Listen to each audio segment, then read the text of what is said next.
Hey everyone, welcome back to Road 237, and I've got another, not a horror movie, but certainly a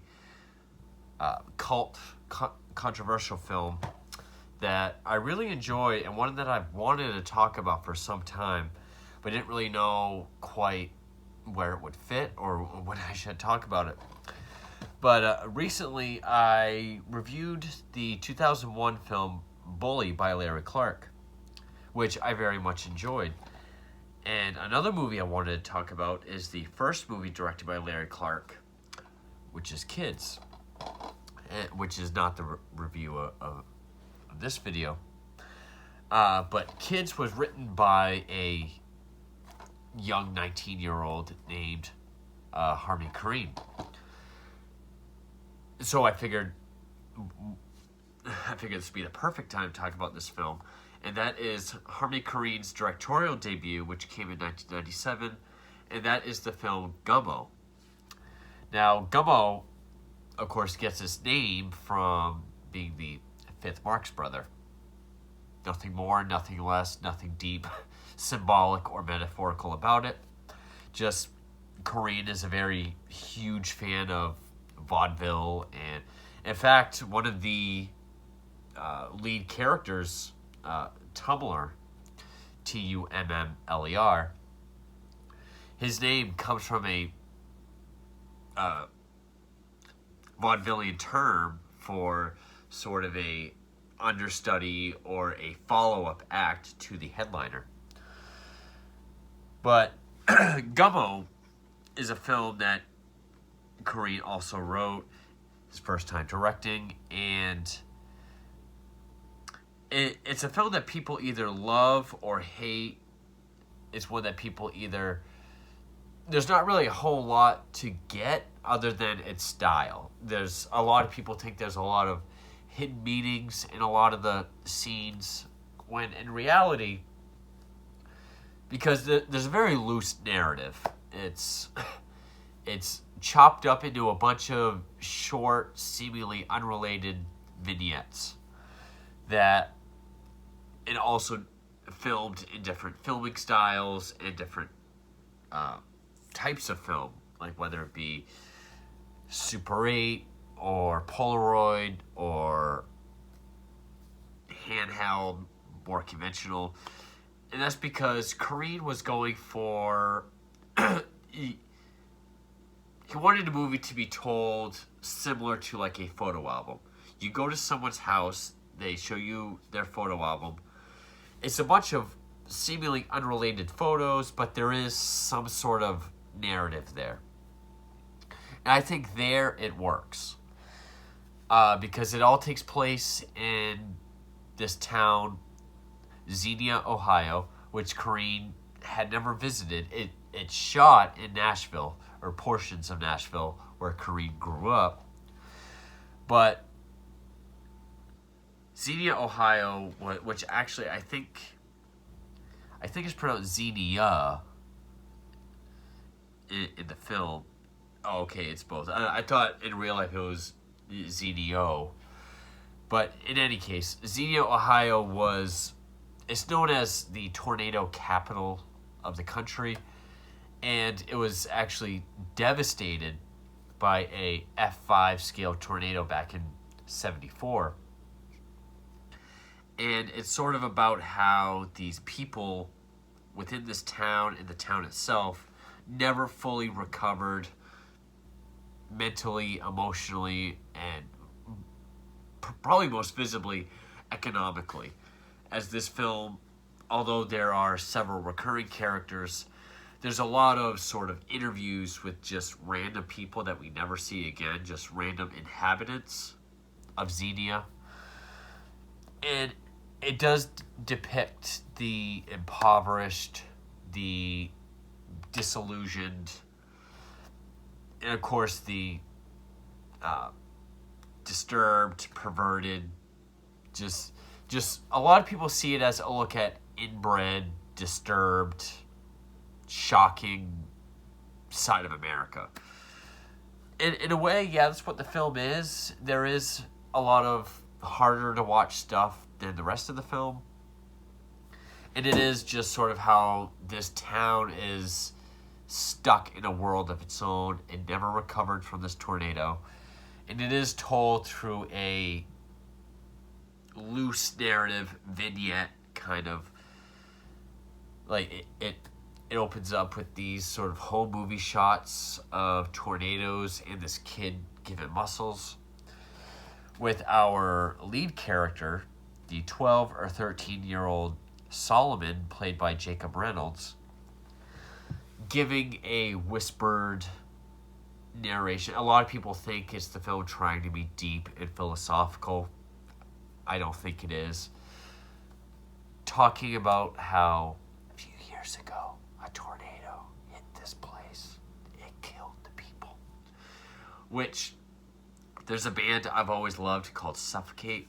Their first album, Oakland, had a song called The Skies Were Filled with Fire, which has a sample of that opening narration. And then we see one of our recurring characters, Bunny Boy, who's played by Jacob Sewell, who wears nothing but pink bunny ears, no shirt, swim trunks, and tennis shoes. He's up on this dilapidated bridge. It shows him smoking a cigarette, pissing on cars, kicking the cage around the bridge, trying to climb up it, sitting there shivering. Some people may look at it as a rabbit in a cage, but again, maybe there's some deep philosophical stuff in here. I think it's just trying to show the twisted, perverted side of this town that never recovered from a tornado. Then we see a kid drowning a cat.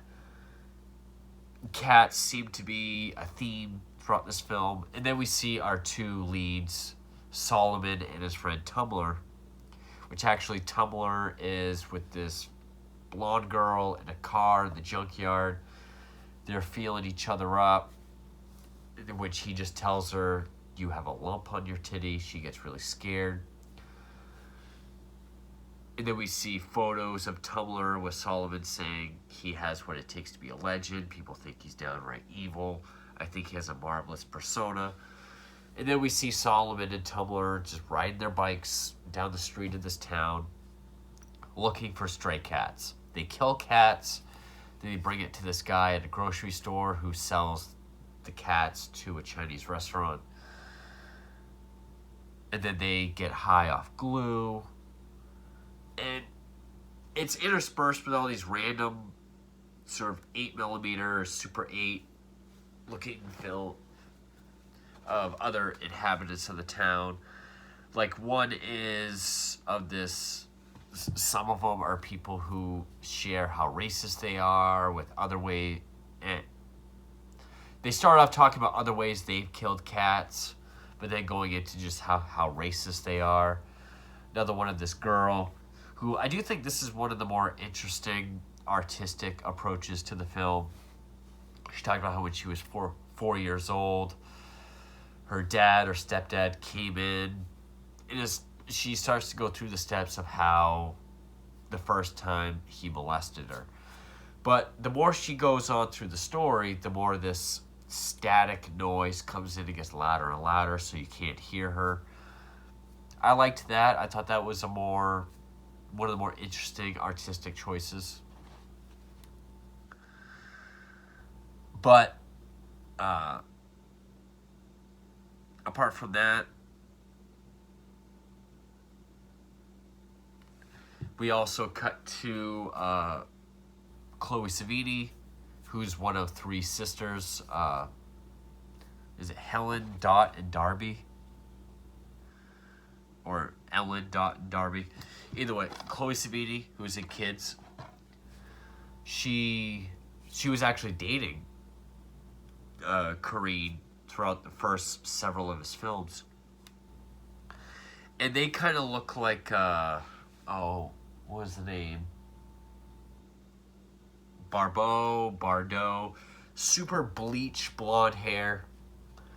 They're shown putting electrical tape over their nipples and then ripping them off so they can make them bigger and puffier. With their super young sister Darby present, which it then shows them jumping on the bed to that song, Every Day's Getting a Little Closer. The song from Stand By Me. Then we see Chloe Cevidi kind of slow motion with the audio of young kids singing the song. It's a very vignette-y, chopped up kind of film. But anyway, sort of the main events of the film is we see Solomon and Tumbler. They get rid of the cats they killed. They get milkshakes. They go to this one area where they huff glue, which Nick Sutton, by the way, was actually on a TV special about kids who used to huff paint and glue. And I think the TV special was promoting a book called My Son Died from Sniffing Paint. A lot of people think when Kareen mentions that on David Letterman that he's either joking or that he's talking about Solomon, but he's actually talking about Nick Sutton, who played Tumbler. And then we get a scene with a bunny boy walking through a junkyard with these two very foul-mouthed young prepubescent boys dressed like cowboys. They're destroying things, just swearing for the sake of trying to sound cool to each other. They see Bunny Boy, they shoot him with cat guns, which he pretends to die. They talk about how much he stinks. They check him for money, throw his shoes away, and then they just walk off, leave him laying there. The guy they sell their cats to tells them about this other kid who's been killing cats named Jared. They go to talk to Jared, who's this kid who also takes care of his catatonic, dying grandmother. And the kid's played by Daniel Martin, who I guess is a very theatrically trained actor for being such a young kid. But he has this very just sort of, like the whole town talks like they have lead poisoning. Which I know it's filmed in Nashville, so that would explain the southern accents a lot of the people have. Because I never thought Ohio was a state with a southern accent. They don't really try to tell him to stop killing cats, which he says he kills them by putting glass and poison and tuna fish and putting broken glass around a dumpster.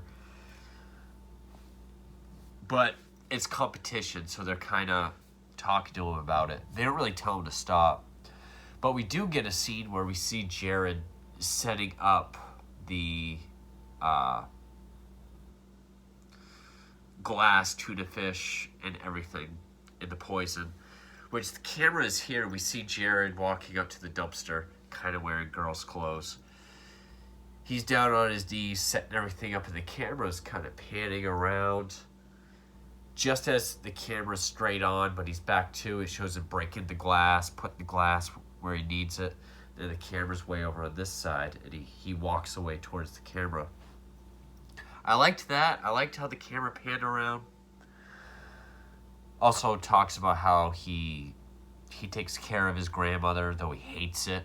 Like when they ask about bathing and changing her diaper, he's like, I hate that shit. I hate all that shit. But then we get a scene where Harmony Korine himself is playing this drunk guy on a couch with a black little person.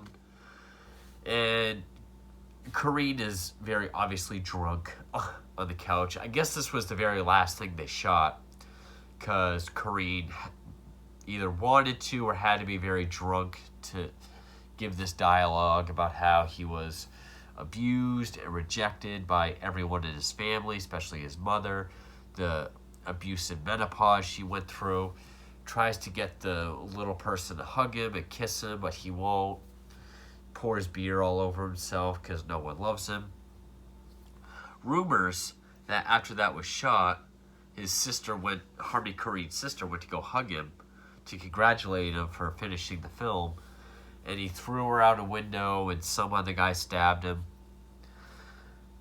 I think Korine's really the only one that tells the story. Other people haven't really been able to elaborate on it. But that's the legend around that scene.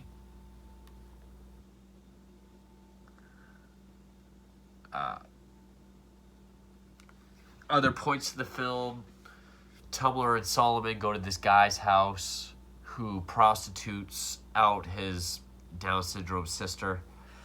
Tumblr goes in.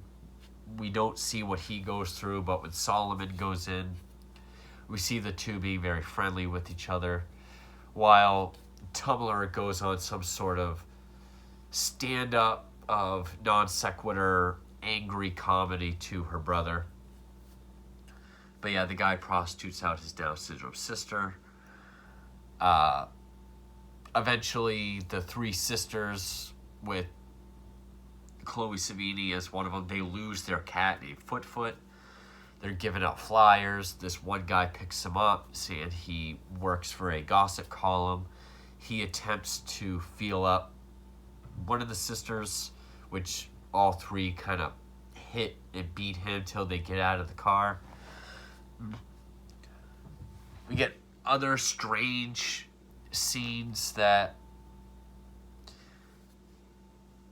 it feels like someone trying to replicate David Lynch because of how weird it is, but like Solomon taping a bunch of silverware together for weights, and then he's down in the basement trying to do this sort of impromptu weightlifting regimen. Then his mother comes in, tries to get him to smile. He doesn't even look at or speak to her.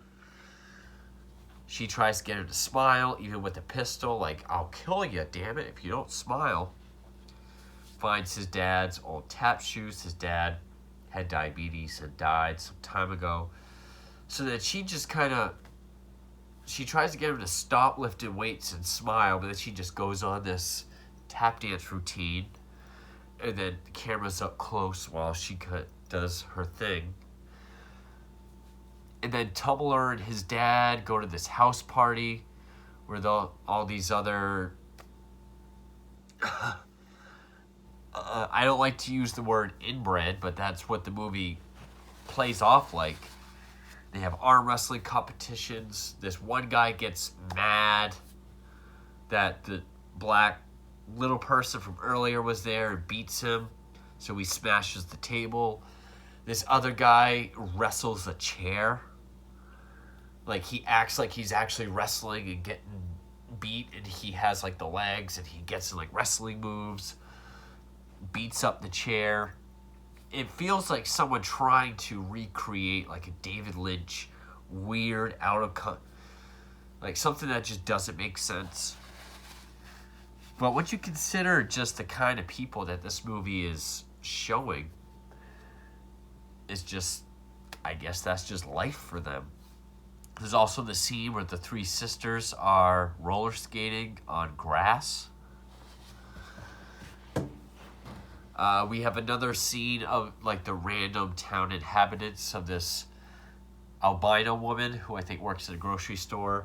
She's sitting in her car talking about what she looks for in men, while the video is her in her car just kind of dancing to the music. Favorite movie stars being Pamela Anderson and Patrick Swayze.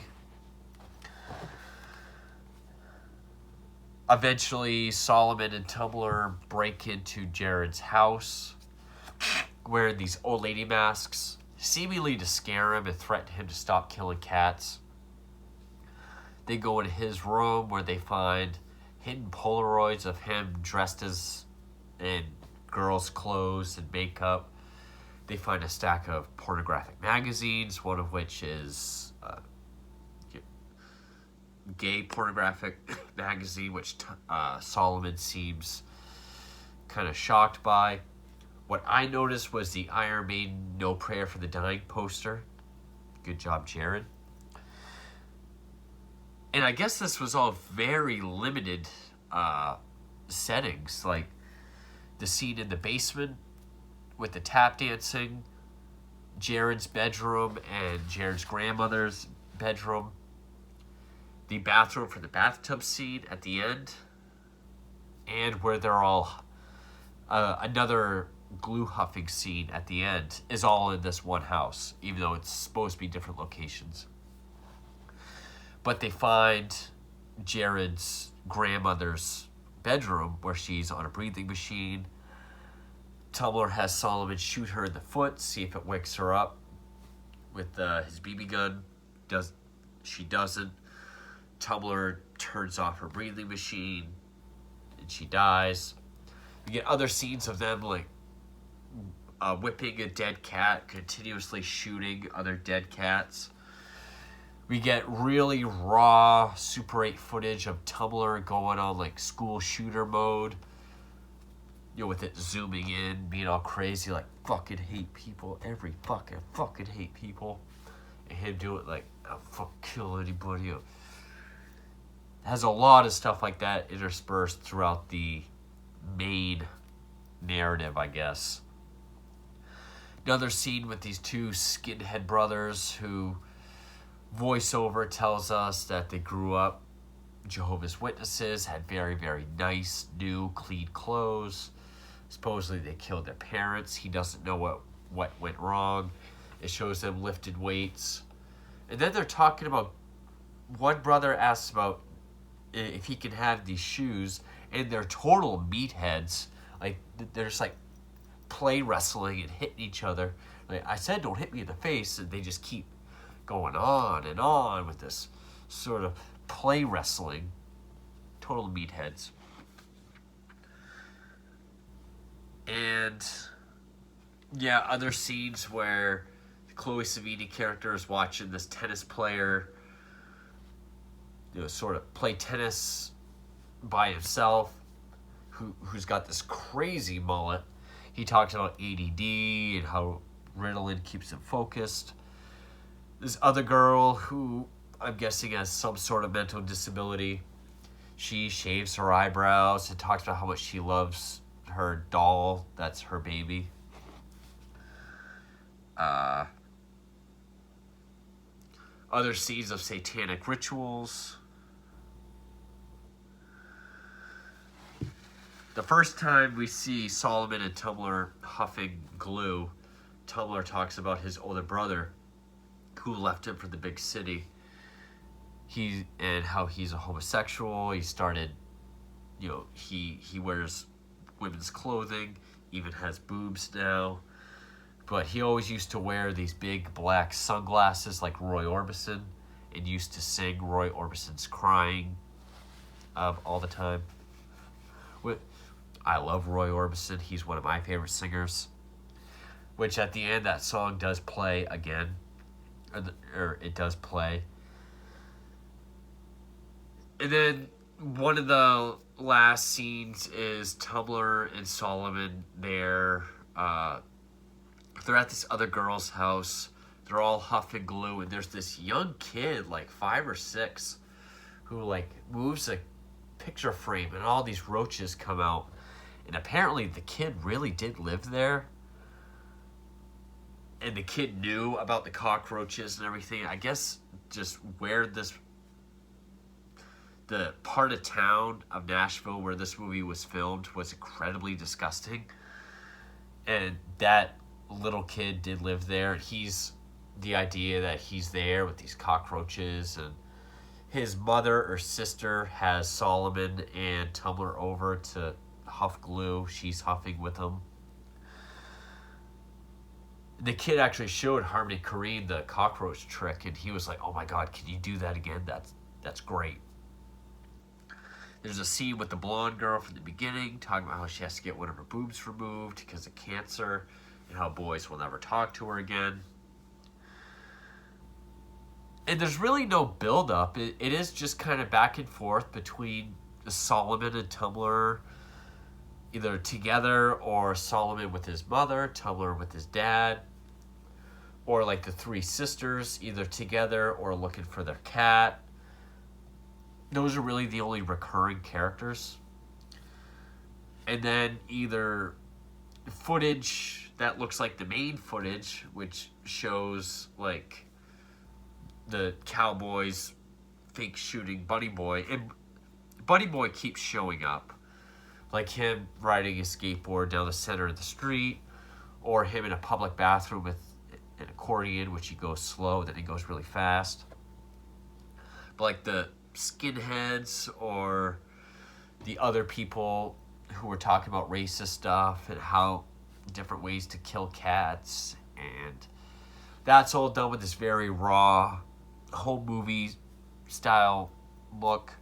Or there's some stories told through pictures, like Tumblr telling the story of this one Ron Jeremy looking guy who's a coke addict who has hookers over and he has sex with them in front of kids around neighborhood. My favorite artistic styles, I do like the style of all these different stories being told through pictures or different styles of film, non-linear, just different vignettes to sort of create a scrapbook of a town. Essentially, that's what it is. Like he said, he wanted to create a photo album or a scrapbook telling the story of the people in life in this town. I like that main idea. Also, but some of my favorite examples, other than seeing a lot of stuff in like Super 8 and Polaroid, which there is a lot of footage of dead cats. And I guess each cat was a prop, but there's one that's full of flies and maggots. Looks pretty real. Two of my favorite examples would be the one with the girl talking about the first time she was assaulted by her father, and the deeper into the story she gets, the louder the static and ambient noise gets. And also the scene with Jared setting up the glass and poison for the cats, which camera starts here, pans all the way around him. Which also, the side the camera starts at is where I believe that's where he walks into frame, or he walks from the opposite side. I don't remember, but it does pan around. I love how that plays out. The last scene, or next to last scene, is probably the most famous, Solomon's bath. He's in this bathtub with hellaciously filthy, nasty brown water. And it shows him sitting there, like washing his hand, his ears, his feet, but also shows him kind of swimming around the tub. Then his mother brings him in spaghetti, shampoos his hair while he eats spaghetti. And apparently, Jacob Reynolds is allergic to tomatoes. So the whole time he's doing this scene, he's never swallowing, he's just chewing. I guess because his throat was swollen up and also because he couldn't swallow it anyway. And also there's a strip of bacon that's taped to the wall behind him, because apparently Harmony Korine got this idea, how I've never seen a movie with bacon taped to a wall. That's what this movie's building towards. All right. But then there's a knock at the door. There's these two kids selling Crunch bars for a children's hospital. Solomon's mother buys one, which I think she's the only one with real big acting history. She's played by Linda Manns. So she buys Solomon a chocolate bar. Turns out, I don't think the boys are really going to give the money to any children's hospital. They're keeping it. They're just tricking people to get this money. Solomon even drops the candy bar in the filthy water and then eats it. The scene goes on forever. And yeah, you hear the, which drives me insane. It's like the ending to Clockwork Orange. But yeah, he never swallows. The scene just keeps going on. And apparently he sat in that bathtub for like 16 hours. And there was a vomit bucket because of his, for him to spit up in and puke in. But yeah, that's the most famous scene of the entire movie.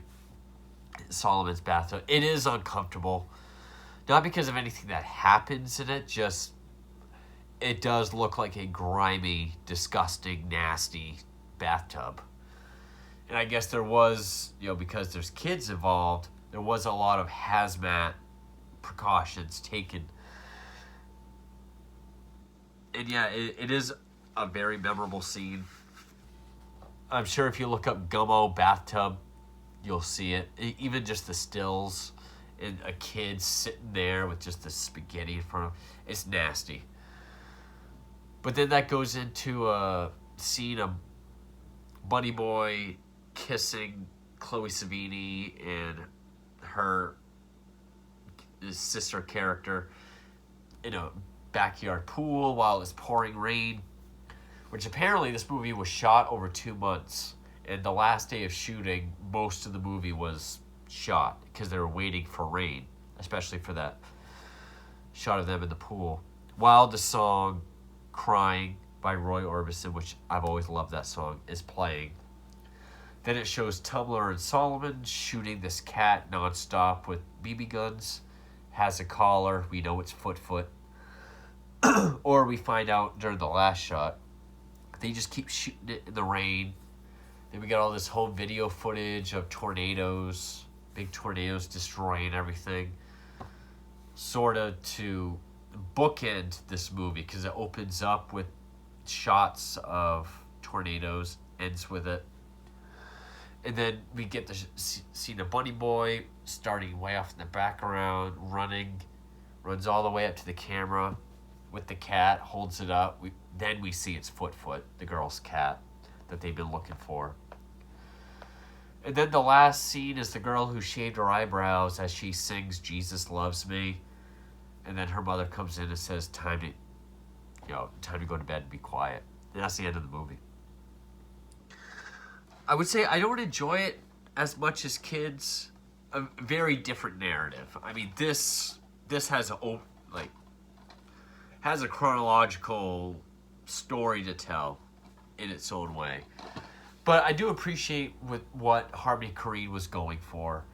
He's trying to go for this collage or photo album of a film where each scene is its own story in a different style with a different kind of camera. He gave all these different cameras to crew members to just film everyone everywhere. In that regard, I think it worked. And I think everyone that is acting does do a decent job. It does paint a picture of what life in this town is like. It's not disturbing in the sense that, say, a lot of other shocking, disturbing movies that I've talked about on this channel before.